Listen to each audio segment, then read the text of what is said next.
100,000 welcomes to Ireland. Well now, hello there and welcome. Isn't it lovely to have you join us today? We're off on a grand exploration to the Emerald Isle, a land of rolling green hills, breathtaking coastlines, and enough charm to melt the heart of even the most cynical. But Ireland isn't just about the scenery. It's a land steeped in history, brimming with ancient tales, and bursting with traditions that would make your head spin faster than a leprechaun after a pint of Guinness. So buckle up and get ready to be enchanted as we delve into the heart of Ireland, the land of wonders and surprises. Now, who doesn't love a good scare on Halloween, eh? Dressing up, carving pumpkins, the whole shebang. It's a time when creativity runs wild, and everyone gets to be someone or something else for a night. But did you know that this spooky celebration finds its roots in the heart of Ireland? Yes, the very land known for its lush landscapes and rich history. That's right. Long before trick-or-treating and plastic vampire fangs, the ancient Celts were celebrating Samhain. This festival was a cornerstone of their culture. Samhain marked the end of the harvest season and the beginning of the dark half of the year. It was a crucial time for the Celts, both agriculturally and spiritually. It was a time when the veil between the worlds of the living and the dead was believed to be at its thinnest. There was thick mystery about it. Can you imagine? Ghosts and ghouls just popping in for a cuppa and a biscuit. The Celts truly believed in the presence of these otherworldly visitors. The Celts celebrated Samhain with bonfires, which were thought to ward off evil spirits and provide warmth and light during the darkening days. Costumes and feasts. These gatherings were not just about merriment, but also about honoring their ancestors and the spirits. They believed that the spirits of the dead could return to the world of the living during this time, so they often left offerings of food and drink to appease them. These offerings were a sign of respect and a way to ensure peace. The tradition of dressing up was all about confusing those wandering spirits. By donning scary costumes, they hoped to blend in and avoid any unwanted attention. The Celts thought that if they looked scary enough, the spirits wouldn't recognize them and would just move along. It was a clever way to protect themselves. And let's not forget about the jack-o'-lantern. This iconic symbol of Halloween has a fascinating history. It originated in Ireland too, although they used to carve turnips, not pumpkins. These turnip lanterns were just as spooky and served a similar purpose. These lanterns were said to represent spirits and were used to ward off evil. They lit the way and kept the darkness at bay, much like our modern-day jack-o'-lanterns.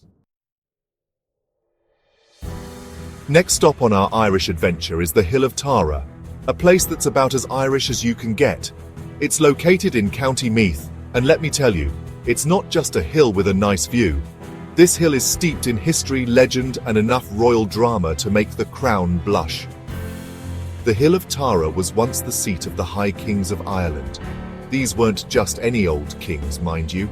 They were like the rock stars of the ancient Irish world, the most powerful rulers in the land, with a lineage stretching back to the mythical Tuatha De Danann. The Hill of Tara is covered in ancient monuments and earthworks, each with its own fascinating story to tell. There's the Stone of Destiny, which was said to roar when touched by the rightful King of Ireland. And then there's the Mound of the Hostages, a passage tomb that's over 5,000 years old. The Hill of Tara is a place where you can practically feel the weight of history beneath your feet. Now, let's talk about something every visitor to Ireland simply must do. Kiss the Blarney Stone.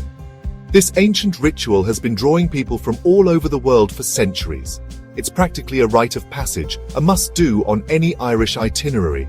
But be warned, it's not for the faint of heart, or those with a fear of heights. The experience can be quite thrilling and nerve-wracking. The Blarney Stone is located at Blarney Castle, which is quite a sight in itself. The castle, with its rich history and stunning architecture, is worth a visit even without the stone. But the real attraction is that stone, perched high up on the castle walls. It's the main reason people flock to this historic site.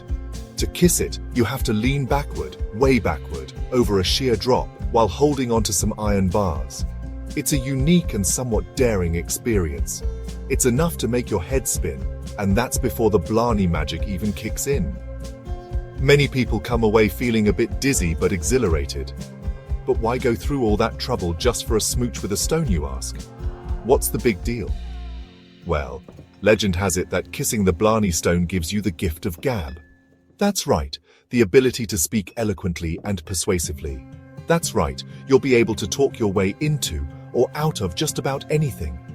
Imagine having the charm and wit to win over any crowd. Now, the origins of the Blarney Stone are shrouded in mystery and folklore.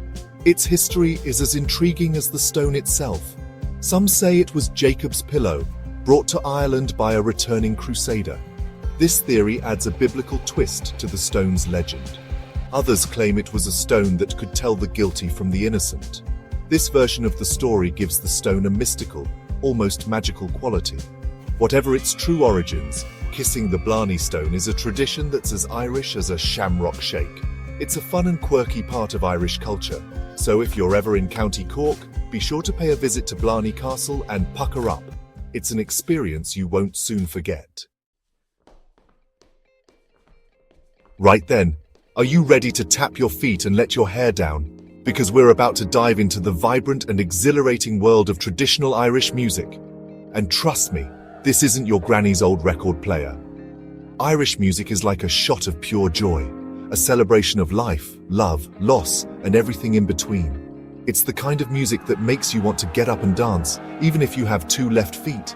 It's infectious, it's energetic, and it'll have you clapping along in no time. From the haunting melodies of the Willian pipes to the lively jigs and reels of the fiddle, Irish music is a feast for the ears. And don't even get me started on the bodhrán, that big Irish drum that'll have your heart pounding. But it's not just the instruments. Oh no, it's the passion, the energy, the sheer joy that Irish musicians pour into their music. And of course, no discussion of Irish music would be complete without mentioning the pub sessions. Imagine a cozy pub, a crackling fire, a pint of Guinness in hand, and a group of talented musicians playing their hearts out. Hold on to your hats, lads, because we're about to delve into a tradition that'll have you running for cover. This is a tale that flips the script and gives the ladies the upper hand, if only for a day. In Ireland, they say that every 4 years, the ladies get to turn the tables and do the proposing. It's a unique twist that adds a bit of excitement and unpredictability to the usual courtship rituals. That's right, on leap years, it's the women who get to pop the question. Imagine the surprise and delight when the roles are reversed and the ladies take charge. Some say it dates back to the 5th century, when a certain St. Bridget, bless her soul, complained to St. Patrick about women having to wait for their fellas to propose. This ancient tale has been passed down through generations, adding a touch of mystique to the tradition. St. Patrick, being a decent sort of chap, supposedly granted women one day every 4 years to take matters into their own hands. This gesture was seen as a progressive move, even in those times. Another story claims that the tradition originated with Queen Margaret of Scotland, who was a bit of a go-getter herself. She was known for her bold decisions and forward-thinking policies. They say she passed a law allowing women to propose during leap years, and any man who refused had to pay a fine. This law added a humorous yet serious twist to the tradition. Now, that's what I call an incentive. Imagine the pressure on the men to say yes, knowing there could be a penalty for refusal. Whether it's rooted in saintly intervention or a Queen's decree, the tradition of women proposing on leap years is alive and well in Ireland. It's a charming custom that continues to bring joy and surprise to many couples. So, if you're a single lad visiting the Emerald Isle during a leap year, be prepared. You might just find yourself on the receiving end of a heartfelt proposal. You never know when a lovely Irish lass might just sweep you off your feet. It's a tradition that keeps everyone on their toes and adds a bit of magic to the air. Well, there you have it, a whirlwind tour of Ireland, the land of wonders and surprises. From ancient traditions to quirky customs, this little island packs a mighty punch. If you've enjoyed this journey through the heart of Ireland, be sure to give us a big thumbs up and subscribe to Variety Vista for more exciting adventures, and don't be shy. Tell us about your favorite part of the Emerald Isle in the comments below. From all of us here, Slán go foil, which, as they say in Ireland, means goodbye for now.